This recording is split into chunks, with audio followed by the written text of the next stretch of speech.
Thank you so much for joining me for the Open 9-Hole Cup rookie walkthrough video. I'm going to walk you guys through all the shots of this Port Hello Cove course, which can be quite tricky. So I'm looking forward to getting into the details and doing our very best to break it down from the front tee. Please don't forget to hit that thumbs up button. I would appreciate it so very much. And let's get into the video. Hole number one, we're starting off this tournament with a par 4. I like to set it up here anywhere from, say, a quasar ball up to maybe a Titan if you feel like you'd need it. And I'm going to give this one maximum topspin and maximum left spin here with this sort of cross tailwind, maybe a direct tailwind. You might want to just lay off the overpower you're going to see me do here in a moment. 10% max is the adjustment that I'm making on this play. And I do push it up here a little bit. I'm trying to get a good amount of distance on this play, but nothing crazy. So you can see I'm giving it like maybe 25% overpower or so. Again, a lot of this comes down to the power of the ball and the club. If you have like a Titan and a Sniper 10, you're really going to want to be careful. But as you can see, the goal here is to get it nicely down to the end of the first fairway. There is a play from the right-hand side, but I like coming in for this rough bump. As you can see, we're very close to minimum distance with this Sniper. You could play it at like, 10% slider or something if that's what you want to do. I am adjusting this one at negative 10% at minimum distance. Thanks very much to Mr. Tom. I'm giving it about 2.8 backspin and 0.3 left spin. And this one here, it's not going to take much to come up with a really nice play here. I wish I could have gotten this one to drop, but you're going to see here how nicely this comes in and how evenly it's going to bounce there in the middle of the rough. Love the shot. And I think the course looks great also with all these extra little touches. Oof, just about we'll get it when it counts. Hole number 2, when we have a par 3. Now, I would say the par 3s on this course are quite difficult. I am giving it here about 3 bars of backspin that a Sniper 5 has. I might give it 3 to 4 bars of backspin here in this position with this kind of wind, but this can definitely get you there. Quasar ball, and I adjust this shot at 15% max distance into this quite strong tailwind, cross tailwind. And the idea being here that we're sort of letting the curvature of the green from the left to the right bring the ball sort of into the hole. Definitely, as you can see, not a lot of flat landing positions around here. So we're just a little bit outside. That's where that extra backspin is going to come in. Very helpful in the tournament. Hole number 3, we have a par 5 that's all about the drive, if you ask me. I like to bring a Kingmaker ball here. A Katana, if you have a higher level quarterback, can certainly be used as well. But we do want those full 3 bars of left spin. I got it max top here as well. I'm adjusting at 1.9 wind with 1-to-1. 10% max, you're going to accomplish basically the exact same thing here. Red ring on the left-hand rough, that's an important indicator of where we're setting up. And because of that headwind, I'm giving it a little bit of overpower, but all the time, I'm giving this shot maximum left curl. Now, QB10, I'd have to double check that, but again, just enough curl to bounce up here on this second fairway to set ourselves up for a really excellent opportunity with the Sniper. So 329, and I'm playing this one here at 20% max. You can see we're going to just check our distance there. Probably more like about, 75 or 80%, but 3 to 4 bars of backspin. I do give it 1 bar of right spin, which I think is important considering how close that right-hand fringe is. So we're going to kind of roll it down on the screen, which naturally comes in from left to right. So I think we're going to play with that. Now, there's many more wind angles that would be more favorable in this position. Nonetheless, this just goes to show that this is an acceptable route that's going to give us an opportunity, I think, more often than not.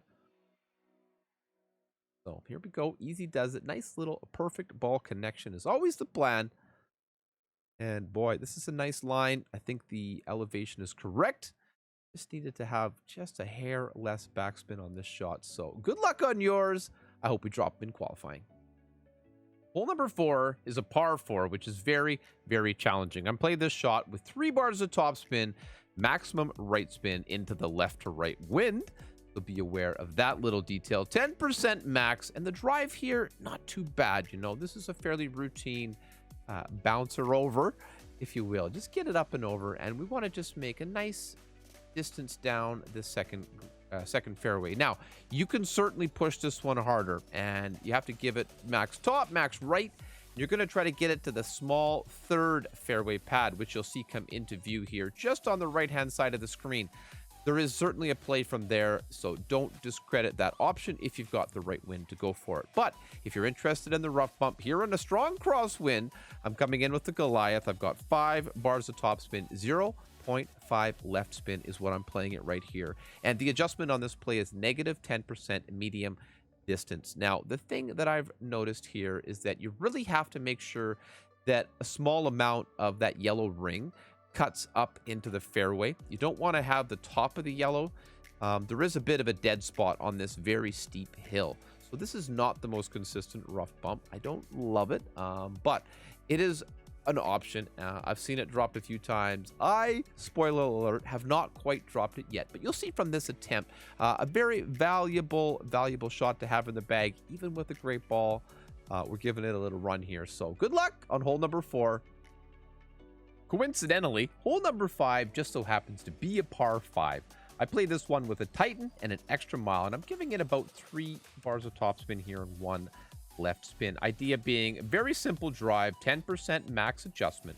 We're literally just bouncing it from this small little fairway pad and just getting it up as much as you can to the end of, I think it's a third or so, little small fairway section. There's a lot of ways to play this hole.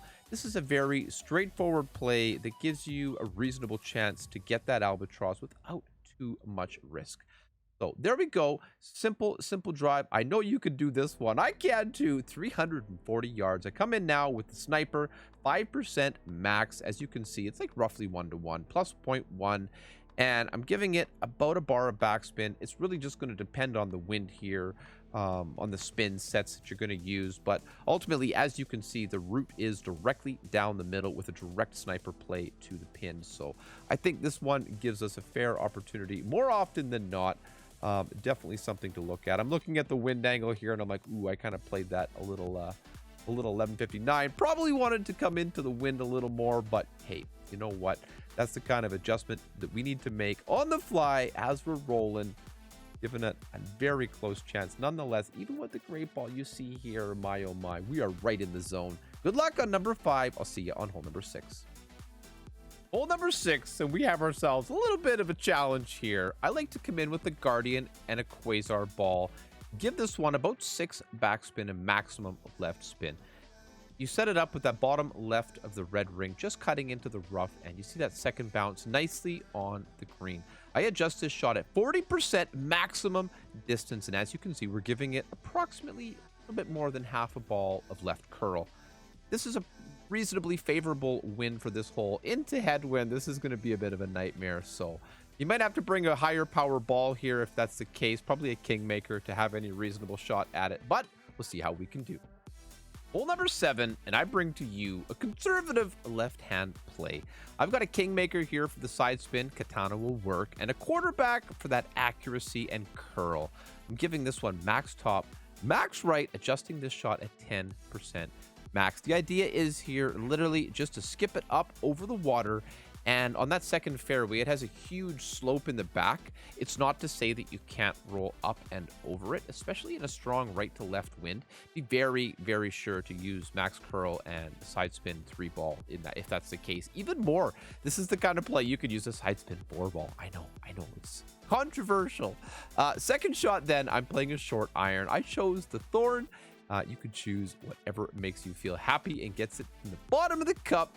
I play this shot at 10% minimum distance, as you can see, which is quite convenient into this light headwind, cross headwind. So about 1 bar of backspin is really all it took to get that ball guide in that comfortable position where we leave it a tiny bit short to account for that missing ball guide. Could have been a bit more, but this will work.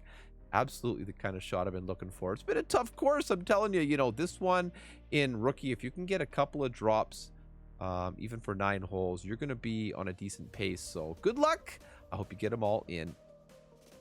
Hole number 8 is a funny par 3. It's very difficult to keep this one on the green. That's why I use a Kingmaker to keep that wind low. I've got just shy of 3 bars of backspin and about 1 left spin here. I'm playing this one very close to minimum distance, and I practiced quite a few times to get a half decent result here. So Gonna need a little bit of practice. I think if you're gonna spend any tokens on a par three, this one you should probably give it a go. 1-to-1 is what I've been playing it here with the nice low wind and coming in very, very closely. As you can see here, I want you to err on the side of using more backspin than less in case you're questioning yourself, because you just don't want to have to get it out of the bunker. Hole number 9, and according to Playdemic tradition, it's always a par 5.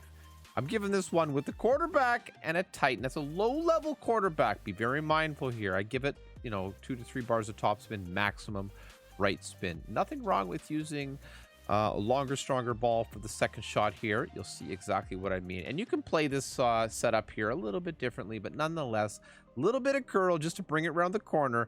And you see that I'm just kind of coming as far up to the top of this right fairway as possible without getting too close.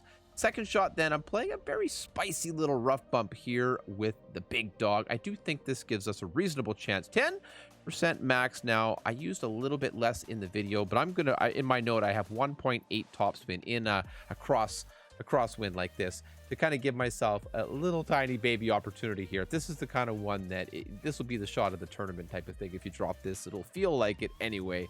So give it a go.